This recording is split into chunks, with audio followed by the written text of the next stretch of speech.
देखो एनयूएस ने आप लोग के लिए अप्रैल 2024 का 10वीं क्लास का और 12वीं क्लास का रिजल्ट जो है आप लोग का डिक्लेयर कर दिया है। और अब आपके मन में काफ़ी सारे डाउट चल रहे होंगे कि मैं पास हो गया हूँ, मुझे ओरिजिनल मार्कशीट कब तक मिलेगा और ओरिजिनल मार्कशीट के साथ साथ मुझे और क्या क्या मिलने वाला है ये बता दो, और ओरिजिनल मार्कशीट मुझे कहाँ से मिलेगा, कैसे मिलेगा, ये भी बता दो। तो इस वीडियो में हम वही समझने वाले हैं। तो आप लोग को पता ही होगा, मैंने 2-3 वीडियो आप लोग के लिए यहाँ पे बना दिया हूँ कि अप्रैल 2024 में जो 10वीं क्लास के स्टूडेंट्स हैं और 12वीं क्लास के स्टूडेंट्स हैं जो एग्ज़ाम दिए थे उनका रिजल्ट डिक्लेयर हो गया है। 21 जून को आप लोग का 12वीं क्लास का रिजल्ट आया था और 27 जून को जो है आप लोग का 10वीं क्लास का रिजल्ट आया है। और रिजल्ट को आप लोग देख भी सकते हो ऑनलाइन, आप लोग की वेबसाइट पे अवेलेबल है। अब देखो बहुत सारे स्टूडेंट्स यहाँ पे पास है, बहुत सारे स्टूडेंट्स यहाँ पे रह गए हैं। तो जो रह गए हैं उनके लिए तो मैंने आपको बता ही दिया हूँ, उनका री एग्ज़ाम होगा। जो स्टूडेंट्स पास हो गए हैं ना, उनको ओरिजिनल मार्कशीट कैसे मिलेगी, कहाँ से मिलेगी, कब मिलेगी, और अगर किसी स्टूडेंट्स को अर्जेंटली मार्कशीट चाहिए, किसी स्टूडेंट्स को अर्जेंटली मार्कशीट चाहिए, वो कैसे ले सकते हैं और उनको लेने के लिए क्या करना होगा। तो यहाँ पे सबसे पहले हम ये समझेंगे कि ओरिजिनल मार्कशीट किनको एनयूएस प्रिंट करके देगी और किनको नहीं देगी। उससे पहले ना एनयूएस ने देखो आप लोग के लिए बहुत सारी चीज़ें यहाँ पे चेंज कर दिया है। पासिंग क्राइटेरिया जो था आप लोग का, उसमें भी काफ़ी ज़्यादा चेंजेस कर दिया इन्होंने, तो उसको यहाँ पे देखते चलो। देखो 10वीं क्लास के स्टूडेंट्स को एक सब्जेक्ट में पास होने के लिए 33% मार्क्स चाहिए।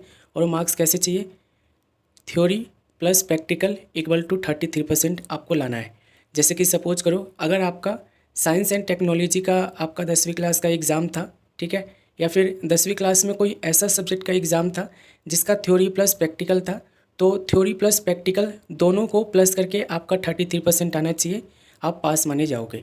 ठीक है, अगर आप ऐसे सब्जेक्ट का एग्ज़ाम दिए हो 10वीं क्लास में जिसका प्रैक्टिकल एग्ज़ाम नहीं होता है, जैसे कि इंग्लिश हो गया, हिंदी हो गया, तो इनके लिए भी ध्यान रखना, इनके लिए भी यही रूल है, थ्योरी में आपको 33% लाना है। और एक बहुत बड़ी अपडेट आप लोग के लिए ये है कि 10वीं क्लास के स्टूडेंट्स को टीएमए के मार्क्स को पासिंग मार्क्स में इंक्लूड नहीं करना है। ठीक है, बिल्कुल सही सुन रहे हो आप।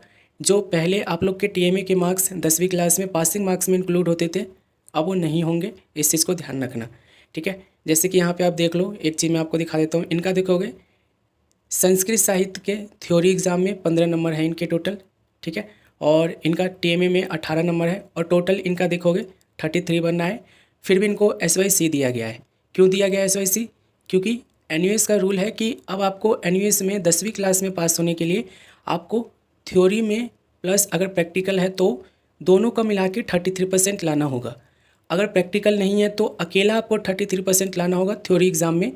टीएमए के मार्क्स आप लोग के इंक्लूड नहीं होंगे, इस चीज़ को नोट डाउन कर लेना। ये इन्होंने अभी आप लोग के लिए नोटिफिकेशन निकाला है और चेंजेस किया है धड़ाधड़ इन्होंने कि टीएमए के मार्क्स आप लोग के इंक्लूड नहीं होंगे पासिंग मार्क्स में, जो 10वीं क्लास के स्टूडेंट्स हैं। ठीक है, अब सवाल ये आता है कि कौन से स्टूडेंट्स को 10वीं क्लास के जो पास हुए हैं, कौन से स्टूडेंट्स को मार्कशीट मिलेगा। तो बहुत सिंपल है, अगर आपके रिजल्ट के आगे पास लिखा हुआ है, अगर आपके रिजल्ट के आगे पास लिखा हुआ है, इट मीन्स कि आपको ओरिजिनल मार्कशीट एनयूएस से मिलेगा। ठीक है, इट मीन्स कि आपको ओरिजिनल मार्कशीट मिलेगा अगर आपके रिजल्ट के आगे पास लिखा हुआ है। ठीक है, बिल्कुल सिंपल मेथड बता रहा हूँ मैं, रिजल्ट के आगे पास लिखा होना चाहिए, आपको ओरिजिनल मार्कशीट मिलेगा ज़रूर। अब ये पास लिखा हुआ कैसे आएगा, आपके पास मिनिमम 5 सब्जेक्ट होने चाहिए और 5 सब्जेक्ट में आपका पास होना बहुत ज़रूरी है। ठीक है, 5 सब्जेक्ट में से इन्होंने बोला है कि एक आपका लैंग्वेज सब्जेक्ट भी होना कंपलसरी है। एक लैंग्वेज सब्जेक्ट होगा प्लस 4 कोई ऐसे सब्जेक्ट जो मतलब किसी कोर्स को डिफाइन करते हो, जैसे कि 10वीं में 4 ऐसे सब्जेक्ट, साइंस हो गया, मैथमेटिक्स हो गया, है ना, और भी है काफ़ी सारे, सोशल साइंस हो गया, ये ऐसे सब्जेक्ट आपके पास होनी चाहिए। और सबसे आसान तरीका है, रिजल्ट के अगर आपके पास लिखा हुआ है इट मीन्स कि आपको ओरिजिनल मार्कशीट मिलेगी। अब हम 12वीं क्लास का एक बार देख लेते हैं। देखो 12वीं क्लास के स्टूडेंट्स को ये चीज़ ध्यान रखना है, 12वीं क्लास के स्टूडेंट्स को एक सब्जेक्ट में पास होने के लिए उनको 33% लाना है। 33% कैसे लाना है, तो 33% लाना है उनको, थ्योरी है तो थ्योरी में अलग से 33%, अगर प्रैक्टिकल भी हुआ है तो प्रैक्टिकल में भी अलग से 33% लाना है। मैं आपको यहाँ पे दिखाता हूँ, ये देखो इनके रिजल्ट में देखोगे, फिजिक्स में इनको थ्योरी एग्ज़ाम में 12 नंबर मिले हुए हैं, प्रैक्टिकल में इनके 18 नंबर मिले हुए हैं। ठीक है, और टीएमए के देखोगे तो 16 नंबर मिले हुए हैं। इन तीनों का जोड़ जो है ना 46 है। फिर भी आप देखोगे तो SYCT यहाँ पे दिया गया है। इट मीन्स कि इनके थ्योरी एग्ज़ाम जो है ना, जिसमें 12 नंबर आए हैं, ये पासिंग मार्क्स नहीं आया है इनमें, और इस वजह से इनको SYCT दिया गया है। इनको थ्योरी एग्ज़ाम दोबारा से देना होगा, क्योंकि इनके थ्योरी एग्ज़ाम में 33% मार्क्स नहीं है। और NUS का रूल क्या कह रहा है, 12वीं क्लास में पास होने के लिए थ्योरी में आपको अलग से 33% लेके आना है, और प्रैक्टिकल अगर उसका है तो प्रैक्टिकल में भी अलग से 33% लाना है। अगेन यहाँ पे कह रहा हूँ मैं, 12वीं क्लास के स्टूडेंट्स भी TMA के मार्क्स को इंक्लूड नहीं करेंगे पासिंग मार्क्स में, इस चीज़ को ध्यान रखना। अब यहाँ पे ये समझो कि ओरिजिनल मार्कशीट कौन से स्टूडेंट्स को मिलेगी 12वीं क्लास के, तो 12वीं क्लास के स्टूडेंट्स के लिए भी बिल्कुल सिंपल है। अगर आपके रिजल्ट के आगे पास लिखा हुआ है, इट मीन्स कि आपको ओरिजिनल मार्कशीट मिलेगी। सिंपल मेथड बिल्कुल ये जानने का कि ओरिजिनल मार्कशीट आपको NUS देगी कि नहीं देगी। तो सिंपल मेथड यही है कि रिजल्ट के आगे आपका पास लिखा हुआ है तो आपको ओरिजिनल मार्कशीट मिलेगी। ठीक है, अब इसमें भी वही गाइडलाइंस लगता है कि ओरिजिनल मार्कशीट के लिए पास लिखा हुआ कैसे मिलेगा। यहाँ पे मिनिमम 5 सब्जेक्ट आपके पास होने चाहिए, जिसमें से एक कोई लैंग्वेज सब्जेक्ट, लैंग्वेज समझते हो ना, हिंदी इंग्लिश हो गया, या कोई रीजनल लैंग्वेज, ठीक है, तेलुगु कोई भी हो गया, वो उनमें से एक होना चाहिए। और 4 डिसिप्लिन कोई सब्जेक्ट होना चाहिए, या 3 कोई मिनिमम डिसिप्लिन सब्जेक्ट होना चाहिए, एक वोकेशनल भी रख सकते हो।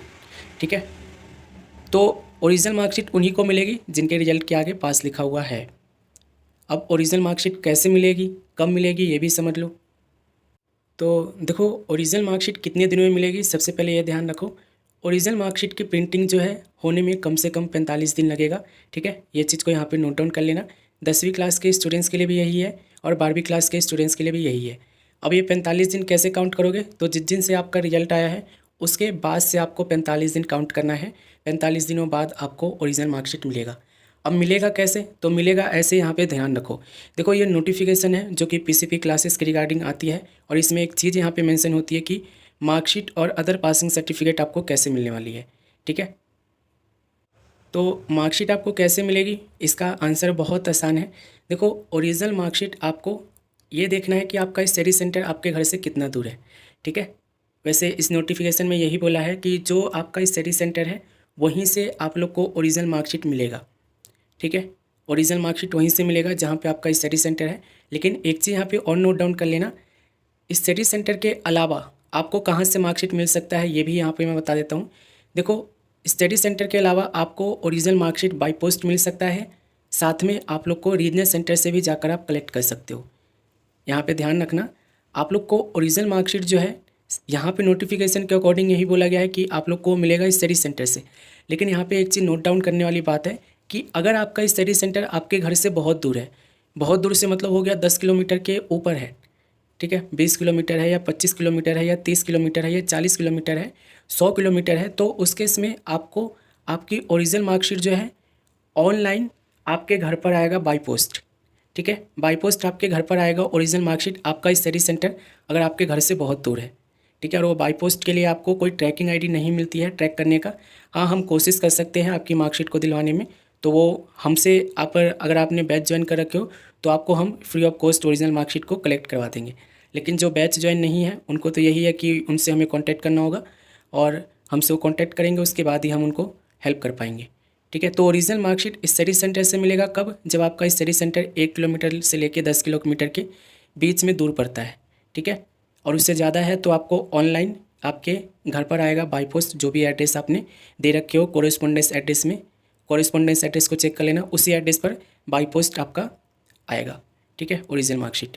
अब यहाँ पे ध्यान रखना, अगर आप चाहो ना तो रीजनल सेंटर से डायरेक्ट जाकर अपनी मार्कशीट को कलेक्ट कर सकते हो, क्योंकि मार्कशीट जो है ना आपके रीजनल सेंटर ही सबसे पहले प्रिंट होके आएगी। ठीक है, अब अगर आप दिल्ली में रहते हो तो सीधा आप NUS हेडक्वार्टर जा सकते हो, या किसी स्टेट में रहते हो तो स्टेट का अपना रीजनल सेंटर देख सकते हो, आपके ID कार्ड के बैक साइड पे मिल जाता है, उस रीजनल सेंटर पे आपको जाना होगा और विजिट करना होगा। ठीक है, अब ओरिजिनल मार्कशीट के साथ साथ क्या क्या मिलेगा ये भी देख लो।